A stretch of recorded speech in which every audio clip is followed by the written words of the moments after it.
Bonjour à tous. Le travail de journaliste dépend souvent de la bonne foi des témoins lors des interviews, mais il arrive que certains événements transforment radicalement le sens du propos. Le reportage que je vous présente aujourd'hui, et qui était tout ce qu'il y a de plus banal au départ, a fini par croiser les abîmes les plus dangereux du mystère. Nous sommes aujourd'hui à Madel, à l'est de Paris, pour visiter un viaduc très particulier. En effet, depuis plusieurs décennies, cet édifice est entouré d'une sinistre réputation. Pas moins de 43 personnes y ont trouvé la mort. Officiellement, les autorités parlent de suicide. Néanmoins, cette thèse ne semble pas satisfaire tout le monde. Madame Isabelle Darbois, veuve du regretté Jacques Darbois, ancien maire de Madel, est ici pour nous en apprendre un peu plus sur ce que certains appellent le viaduc des innocents. Madame Darbois, bonjour. Bonjour. Merci d'avoir accepté notre invitation. Pouvez-vous nous expliquer pourquoi votre défunt mari avait fait interdire l'accès à ce site ? Oui, effectivement, c'est un endroit très dangereux. Depuis que mon mari avait pris ses fonctions en 1992, il y avait déjà eu 38 prétendus suicides. Pourquoi prétendu ? 38 suicides en 45 ans dans un petit village, vous trouvez ça normal? La macabre réputation de viaduc aurait très bien pu conduire certains candidats au suicide à passer à l'acte ici même. Après enquête auprès des familles des victimes, il s'est avéré que la plupart d'entre eux n'étaient pas suicidaires. Et de plus, rien ne nous permet d'affirmer que ces gens sont venus dans la région pour mettre fin à leur jour. Mais comment expliquez-vous toutes ces morts s'il ne s'agit pas de suicide ? Certains racontent qu'on ne peut pas traverser le viaduc. Certains individus seraient donc épargnés ? Tout à fait. C'est pour ça qu'on a surnommé cet ouvrage le viaduc des innocents. Je vous remercie infiniment de votre témoignage.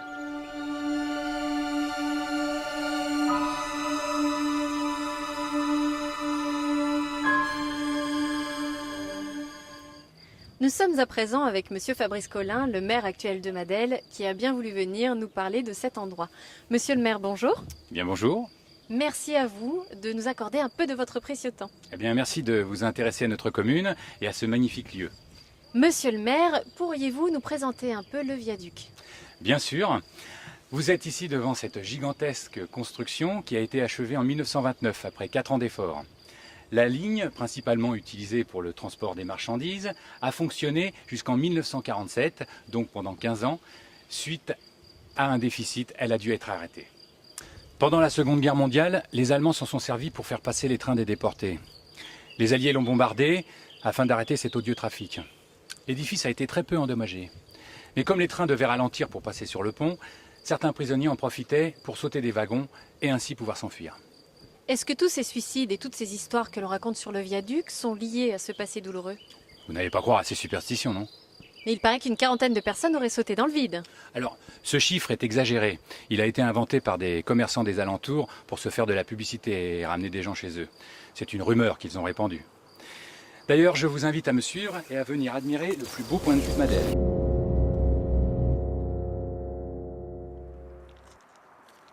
Mais pourquoi le pont est barré ? C'est interdit de le traverser ? Nous envisageons de faire des travaux, notamment la rénovation du tablier du pont. Pourtant, un homme s'est encore jeté de là la semaine dernière. Oui, j'ai appris cette tragique histoire, mais le pauvre homme avait des problèmes personnels, m'a-t-on dit. Vous ne pensez pas que la décision de votre prédécesseur de faire interdire l'accès au site était justifiée ? Franchement, vous y croyez à ces histoires, vous ? Disons que l'on s'intéresse de près à ce genre de choses, on s'interroge, comme beaucoup. Allez, venez, je vous emmène. Non, non, non. Mais si, venez, je vous dis, vous allez voir qu'il n'y a rien à craindre. Allez, je vous aide. Ok, merci. Allez-y. C'est bon. Bien.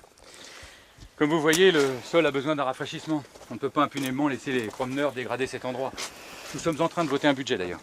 Oui, d'ailleurs nous avons appris que le dossier est bloqué depuis 5 ans à la préfecture. Bien, venez, je vais vous emmener au milieu du pont là. Ok.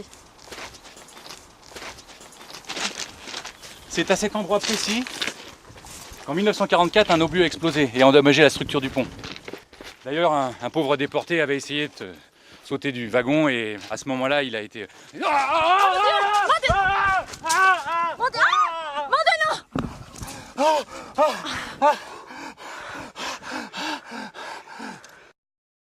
Monsieur le maire, pouvez-vous nous dire ce qui s'est passé sur le viaduc ? Je suis désolé, j'ai simplement fait un malaise. Le surmenage sans doute. Mais pourquoi est-ce que vous Mais êtes... maintenant, vous me laissez tranquille, j'ai plus aucun commentaire à faire. Est-ce que le lourd passé historique de ce viaduc est pour quelque chose dans l'étrange phénomène dont nous avons tous été témoins ? C'était Stéphanie. À bientôt pour une nouvelle enquête insolite.